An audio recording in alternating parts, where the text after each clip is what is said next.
오늘 또 우리 최동원 집사님 가정은 또 독감 때문에 또 이창희 집사님은 또 일이 있어서 오질 못했습니다. 우리 또 건강을 위해서 많이 기도해 주시면 감사하겠습니다. 흘러간 물은 물레방아를 돌릴 수 없다는 말이 있는데요. 그렇죠. 흘러간 물이 물레방아를 돌릴 수는 없고 위에서 새로 흘러들어온 물이 물레방아를 돌릴 수가 있습니다. 그래서 과거는 과거이고 미래로 가는 기차가 나가기 위해서는 과거가 아닌 새로운 동력 위에서 오는 것이 필요합니다. 오래전에 베트남과 미국이 이 베트남 전쟁에서 엄청나게 20년 가까이 싸운 적이 있었는데요. 클린턴 대통령 때 이제 베트남과 미국이 국교를 정상화할 때 클린턴 대통령이 베트남에 가서 이렇게 연설했는데 딱 한마디 굉장히 의미 있는 말을 했습니다. 과거는 바꿀 수 없지만 우리가 미래는 바꿀 수 있습니다. 참 그 말이 굉장히 마음이 왔어요. 그렇게 이념을 가지고 싸우던 데였지만 그러나 또 때가 되니까 새로운 미래를 나가기 위해서 그들이 수교를 하면서 과거는 바꿀 수 없지만 미래는 바꿀 수 있다는 말이 참 되게 마음에 들어왔습니다.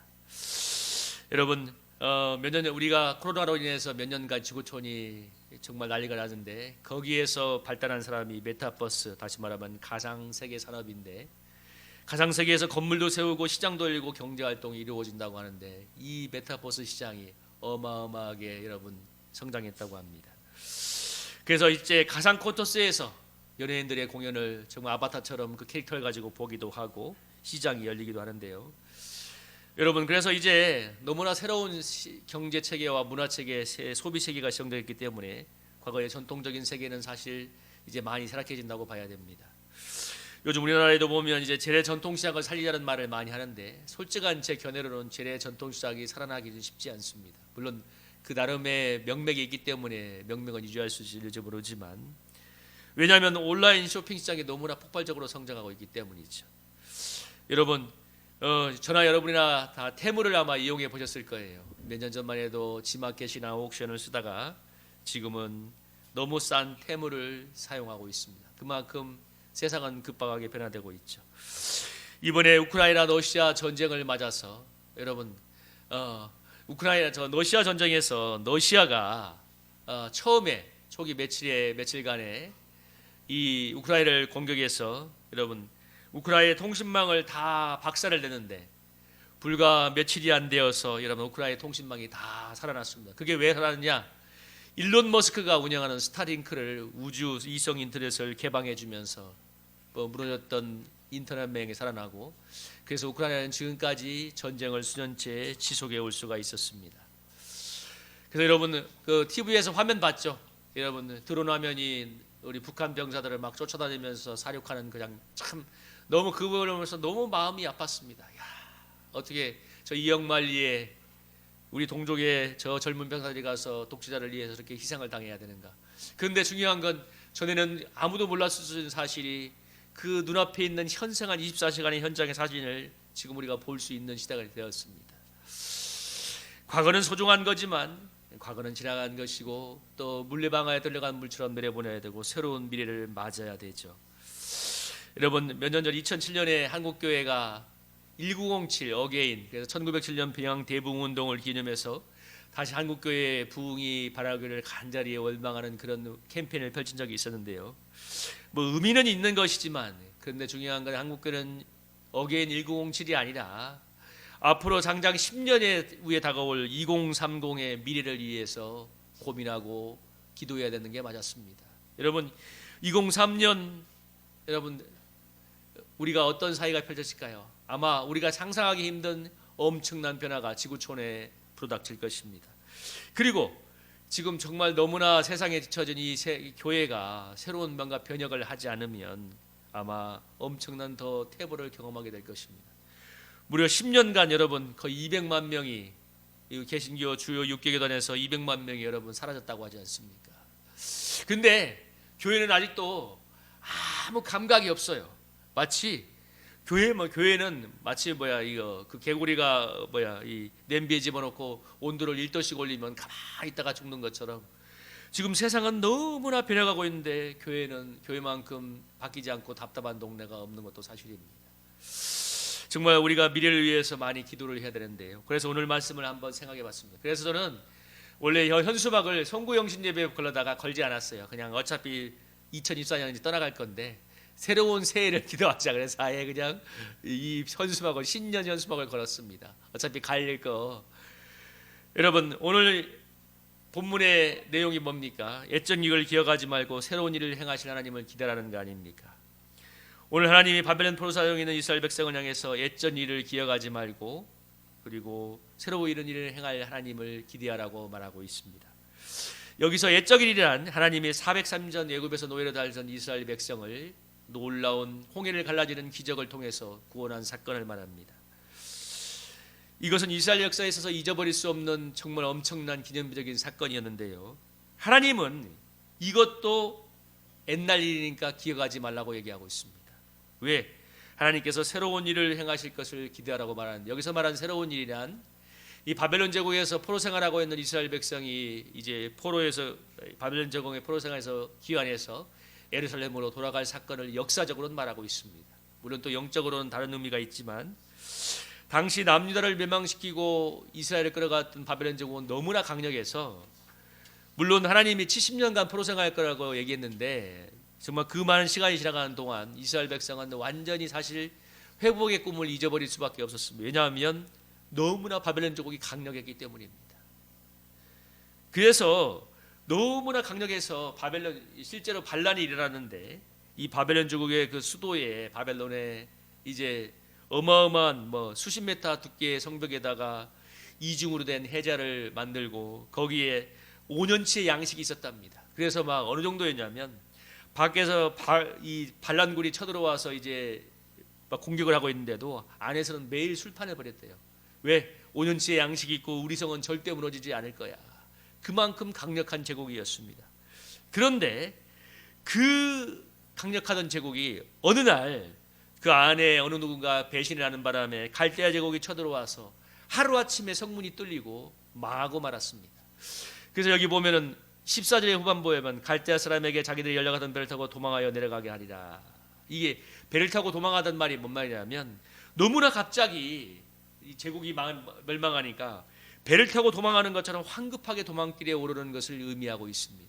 그래서 어느 날 갑자기 이 바벨론 제국이 호련히 멸망하게 되었고 여러분 그리고서 그 정말 이스라엘 백성이 염원했지만 그러나 이제 거의 도저히 불가능할 거라고 생각했던 70년 뒤에 바벨론 포로에서의 귀환이 드디어 이루어지게 됩니다. 이것을 하나님이 새로운 일이라고 말하고 있고 이것을 기대하라고 말하는데 그런데 그걸 위해서 너희가 행할 게 뭐냐면 애적 일을 기억하지 말라는 거예요. 그러니까 하나님이 430년간 이집트에서 애굽에서 노예 생활하던 그 백성을 구원했던 그 사건을 잊어버리라는 거예요. 왜? 하나님이 그렇게 구원하시지 않을 것이기 때문에 새로운 구원의 역사로 새로운 역사로 너희를 구원할 거기 때문에 옛날 일을 생각하지 말라고 합니다. 여러분 이스라엘 백성이 그 땅에서 기도하면 어떻게 했을까요? 여러분 그 옛날에 자기들의 조상의 사건이 오버랩되지 않았겠습니까? 하나님 저희들은 그 애굽에서 430년간 노예살이를 했지만 하나님이 애굽의 10가지 재앙과 홍해를 가르는 기적을 통해서 우리를 이렇게 구출하신 것처럼 이 바벨론 제국도 동일하게 이런 역사로 우리를 구원하여 주시옵소서 그렇게 기도하지 않았겠어요? 그런데 하나님이 뭐라고 합니까? 그건 옛날 일이니까 생각하지 말고 내가 새로운 구원의 역사로 너희를 회복시키고 구원할 것이라고 얘기하고 있습니다. 그래서 오늘 본문에서 중요한 주제는 뭐냐면 하나님이 우리의 과거가 아니라 새로운 성령의 역사로 우리를 인도해 간다는 것을 말해주고 있습니다. 존 스튜어트 목사가 뭐라고 했냐면 하나님은 과거의 모든 경험을 사용한다고 얘기했습니다.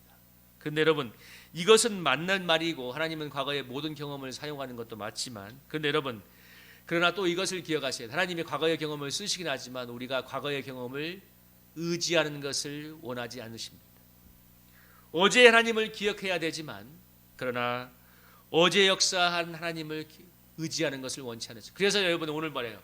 너희가 애굽에서 행했던 그 일들 바다 가운데 길을 내었던 일들 15에서 16절이 그 말이죠.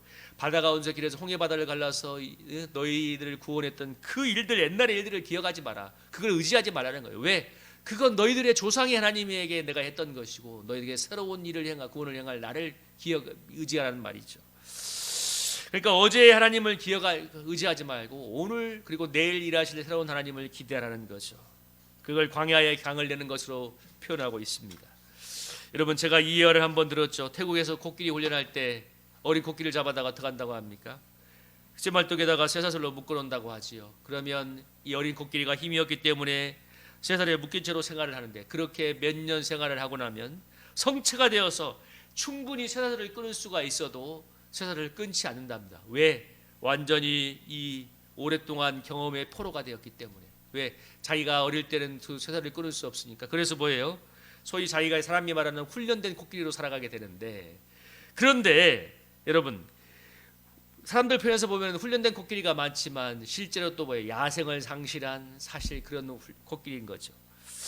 여러분, 우리가 꼭 기억해야 될 건 뭐냐면, 우리가 지금까지 경험해왔던 하나님의 이런 하나님이기 때문에 그 경험의 근거에서 하나님의 역사를 예측하는 실수를 할 때가 많이 있습니다. 내가 지금까지 이렇게 하나님을 경험해왔기 때문에 하나님이 이렇게 역사하실 거야. 그 하나님이 뭐랍니까? 너희가 출애굽 때의 역사는 잊어버리라고 말하고 새로운 일을 행하실 하나님을 기대하라고 말하고 있습니다.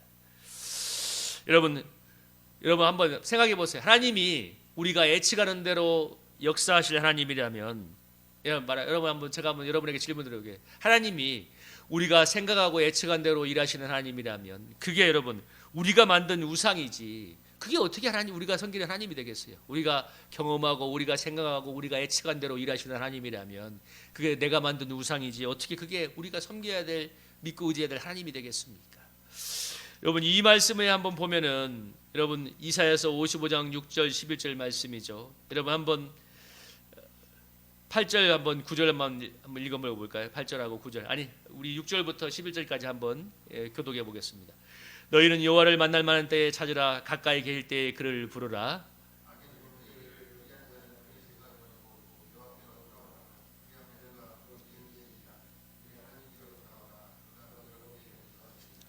이는 내 생각이 너희의 생각과 다르며 내 길은 너희의 길과 다름이니라. 여호와의 말씀이니라.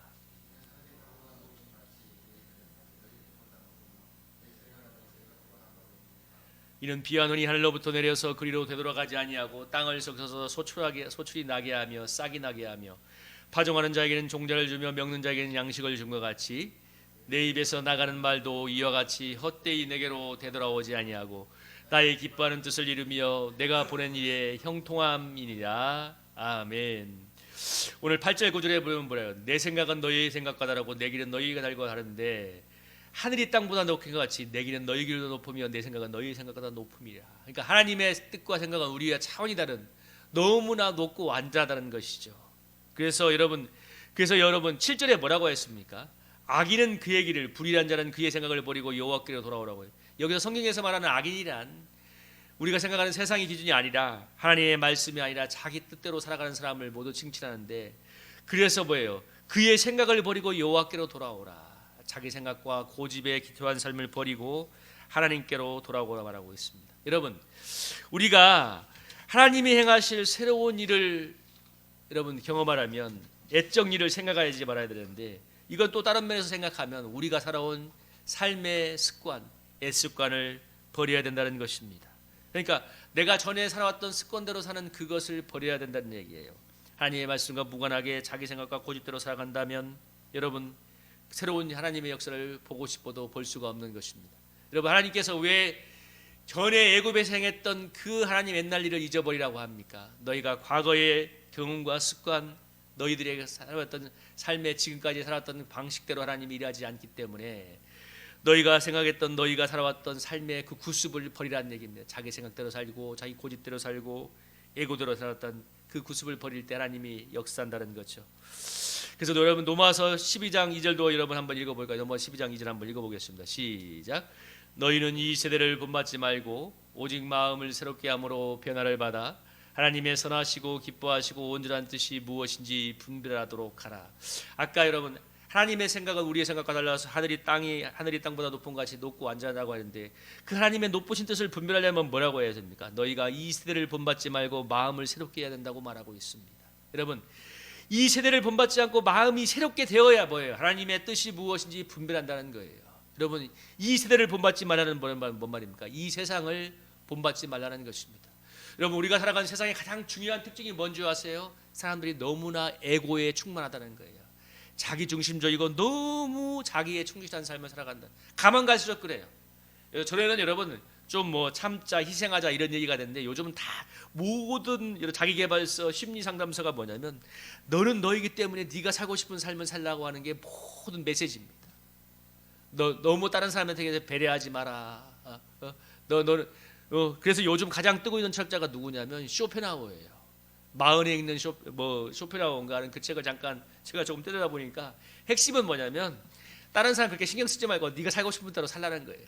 그 쇼펜하우어가 일생 염세주의 철학자고 고독을 즐기던 철학자인데, 다른 사람 신경 쓰지 말고 네가 살고 싶은 대로 살라는 게 핵심 내용인데, 요즘 가장 핫한 철학책 중에 하나입니다. 사람들의 모든 신의 담당, 이 세상의 모든 메시지는 뭐냐면 철저히 너의 자기중심적인 삶, 네가 자기만족적이고 네가 즐기는 삶을 살아라, 네가 원하는 삶을 살아라. 그게 이 시대에 주는 가장 중요한 메시지입니다. 여러분, 제가 이 정치적인 발언을 조심하려고 했지만 제가 윤석열 대통령 때문에 기도하면서 제가 한 가지 회개했던 게 있습니다. 제가 사실 윤석열 대통령을 제가 평가할 때 좀 이런 표현은 죄송하지만 꼴리는 대로 하는 사람, 제가 이렇게 평가를 했는데, 근데 여러분 결과가 어떻게 됐어요? 지금 나라가 완전히 엉망이 되었죠. 근데 제가 저 자신을 그 윤석열 대통령을 기도하다가 하나님께서 제 모습을 보게 한 건 뭐냐면 너도 똑같아. 너도 네 하고 싶은 꼴리는 대로 하는 사람이야.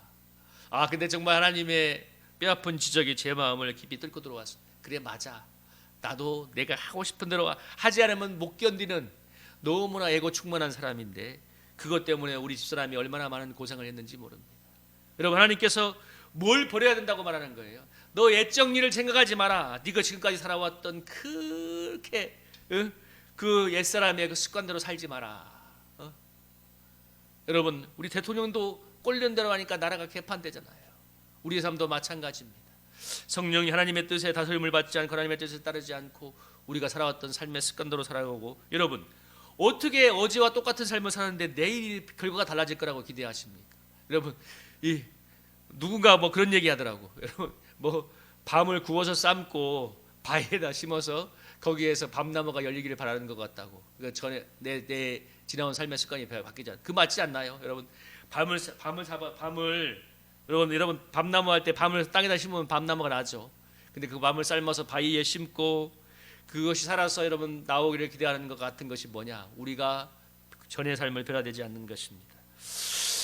여러분, 하나님께서 우리가 제일 먼저 새로운 일을 행하려면 우리가 옛적 일을 생각하지 말고 옛날의 삶의 습관을 버리고 정말 이태를 본받지 않고 하나님의 기뻐하는 뜻이 무엇인가 분별을 해야 되는데, 그 다음에 하나님이 행할 새로운 일들은 무엇인가? 여기 보면 여러분 한번 성경을 읽어볼까요? 하나님이 행하실 새로운 일들은 무엇인가? 한번 읽어볼까요? 여러분 19절부터 22절까지 19절부터 20절까지 한번 읽어보겠습니다. 19절 20절 시작. 보라, 내가 새 일을 행하리니 이제 나타낼 것이라. 너희가 그것을 알지 못하겠느냐? 반드시 내가 광야의 길을 사막의 강을 내리니 장차 들짐승 곧 승냥이와 타조도나를 존경할 것은 내가 광야의 물을 사막의 강들을 내어 내 백성 내가 택한 자에게 마시게 할 것임이라. 아멘. 하나님께서 새로운 일들을 행할 건데, 그것이 광야의 길을 내고 사막의 강을 내어서 광야의 물을 내고 강들을 내어서 내가 택한 백성에게 마시게 할 거라고 얘기하고 있습니다. 이것은 물론 역사적으로 이스라엘 백성이 회복되어서 다시 돌아오는 사건을 얘기하기도 하지만, 또 하나 영적으로 보면 나중에 예수 그리스도를 통해서 이루어질 성령의 역사로 그 하나님의 택한 백성들이 성령의 생수를 마실 것을 의미하기도 합니다. 여러분, 그래서 여러분 이 요한복음 7장, 여러분 이 말씀 한번 찾아보겠어요. 요한복음 7장 한번 찾아보겠습니다. 요한복음 7장.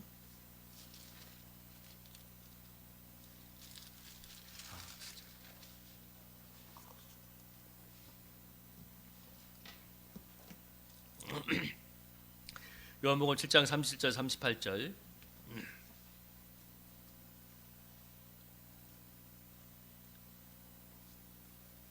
요한복음 7장 37절 38절 우리 같이 한번 교독해 보겠습니다. 시작.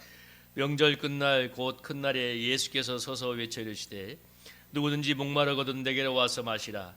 나를 믿는 자는 성경이 이런 것 같이 그 배에서 생수의 강이 흘러나오리라 하시니 이 39절까지 이런 그를 믿는 자들이 받을 성령을 가리켜서 말씀하신 것이라.